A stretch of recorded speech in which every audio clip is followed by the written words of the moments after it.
கோட்டையை இடித்து வழிகாணும் பூதம் 1000 பேரை அடைச்சு வச்சு சாப்பிடுவேன்னு காத்துக்கிட்டு இருந்தப்போ அத்தனை தமிழ் புலவர்களையும் காப்பாற்ற ஓடி வந்தது யார் அப்படின்னா நம்முடைய முருகப்பெருமான்.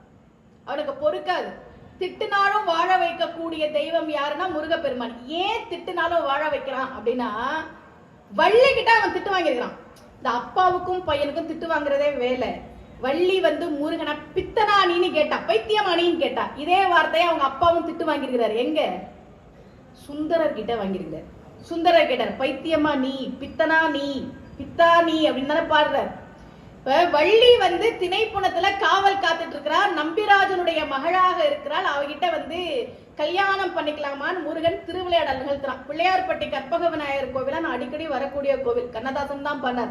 அற்புத கீர்த்தி வேண்டின், ஆனந்த வாழ்க்கை வேண்டின், நற்பொருள் குவிதல் வேண்டின், நலமெல்லாம் பெருக வேண்டின், கற்பகமூர்த்தி திருக்கை பொற்பதம் பணிந்து பாரீர், பொய்யில்லை கண்ட உண்மையினர். கண்ணதாசன் அனுபவிச்சு சொன்னார். ஏன் இங்க விநாயகரை பத்தி சொல்றேன்னா, வள்ளியை திருமணம் செய்வதற்கு முருகப்பெருமானுக்கு உறுதுணையாக இருந்தவர் விநாயக பெருமான். வள்ளியே கல்யாணம் பண்ணிக்கணும்னு முருகன் போய் சொல்றாரு விநாயகர்கிட்ட. விநாயகர் சொன்னார், சரி நான் யானையா வர்றேன், அவ பயப்படுவா, நீ அந்த நேரம் பார்த்து என்னை கல்யாணம் பண்ணிக்கணும் சத்தியம் வாங்கிடு. சரினே அப்படின்னு போனாரா முருகன். போய் வள்ளி கிட்ட பேசிட்டு இருக்கிறார். யானை வடிவத்துல விநாயகர் வரார். ஏற்கனவே அவர் யானையா தான் இருக்கிறார். முழுதும் யானை வடிவத்துல வந்த உடனே வள்ளி பயந்தா. இப்ப முருகன் சொன்னா, எனக்கு கல்யாணம் பண்ணிக்கிறேன் சத்தியம் பண்ணு. வள்ளி பண்ண மாட்டேனா, என்ன கல்யாணம் பண்ணிக்கிறேன் சத்தியம் பண்ணு, நான் இந்த யானை கிட்ட இருந்து காப்பாத்துறேன். உடனே வள்ளி கல்யாணம் பண்ணிக்கிறேன் சத்தியம் பண்ணா. இப்ப முருகன் சொன்னார், அண்ணே நீ கிளம்பு, உன் வேலை முடிஞ்சிருச்சு, நான் பாத்துக்கிறேன், இனிமே உன் உதவி எனக்கு தேவையில்லை. விநாயகர், டே தம்பி நான் சொல்றதை கேள்டா, கிளம்புனே, டிஸ்டர்ப் பண்ணாத. விநாயகர் கிளம்பி வந்துட்டார்ல. ஒரு மரத்துக்கு பின்னாடி நின்று தும்பிக்கையால தலையில அடிச்சுக்கிட்டாராம். என் தம்பிக்கு விவரமே பத்தல, அந்த பொண்ணு என் தம்பியை ஏமாத்திருச்சு, சத்தியம் பண்ணி கொடுத்துச்சு. என்னன்னு? கல்யாணம் பண்ணிக்கிறேன்னு. உன்ன கல்யாணம் பண்ணிக்கிறேன் நான் சத்தியம் பண்ணி கொடுத்துச்சு. அத சொல்ல கூட விடல என் தம்பி. இப்ப கொஞ்ச நேரத்துல கூப்பிடுவான், நம்ம போகணும்னு விநாயகர் தயாரா இருந்தாராம். இவரு போய், வள்ளி நம் திருமணத்தை எப்போது வைத்துக் கொள்ளலாம்?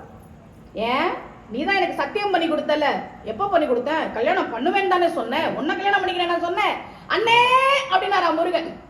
விநாயகர், வந்தேன் தம்பி வந்தேன், நீ கூப்பிடுவான்னு எனக்கு தெரியும், அதுக்குதான் ஓடி வந்தேன்.